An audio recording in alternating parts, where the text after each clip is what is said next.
Good morning. ചേച്ചി ചേച്ചിയെ ഓ നഴ്സിനെ നോക്കി നിൽക്കുവാണോ? ആ അതെ. നഴ്സോ?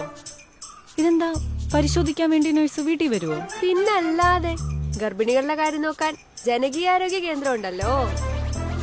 ജനകീയാരോഗ്യ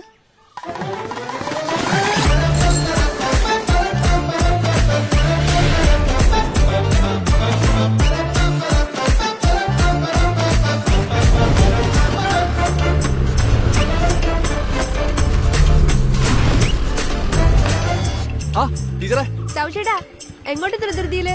ഓ മെഡിക്കൽ ക്യാമ്പോട്ട് നിന്ന് കൊച്ചിനെയും കൊണ്ട് പോകാനുള്ള. അപ്പൊ ഇതും ജനകീയാരോഗ്യ ജനകീയാരോഗ്യ കേന്ദ്രം തന്നെ.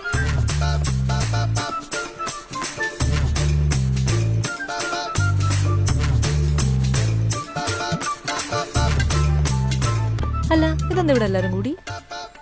ടീച്ചറെ, മാഷെ ഇത് ജനകീയാരോഗ്യ ക്ലബ്ബാ. ആഹാ, അപ്പൊ ഇതും ജനകീയാരോഗ്യ കേന്ദ്രത്തിന്റെ പരിപാടികളാ? അതെ അതെ അതെ. ഇപ്പൊ എല്ലാം അടിപൊളിയായില്ലേ? നമ്മുടെ ആൾക്കാരൊക്കെ ആരോഗ്യം നമുക്ക് അറിയില്ലേ? ശരിയാ. ഓക്കേ എടോ, സത്യത്തിലേ ഈ രോഗങ്ങൾ വന്നിട്ട് ചികിത്സിക്കുന്നതിനെക്കാട്ടിലും എത്രയോ നല്ലതാണ് അത് വരാതെ തടയുന്ന ഒരാരോഗ്യ സംസ്കാരം രൂപപ്പെടുത്തുന്നത്. ശരിയാണല്ലോ.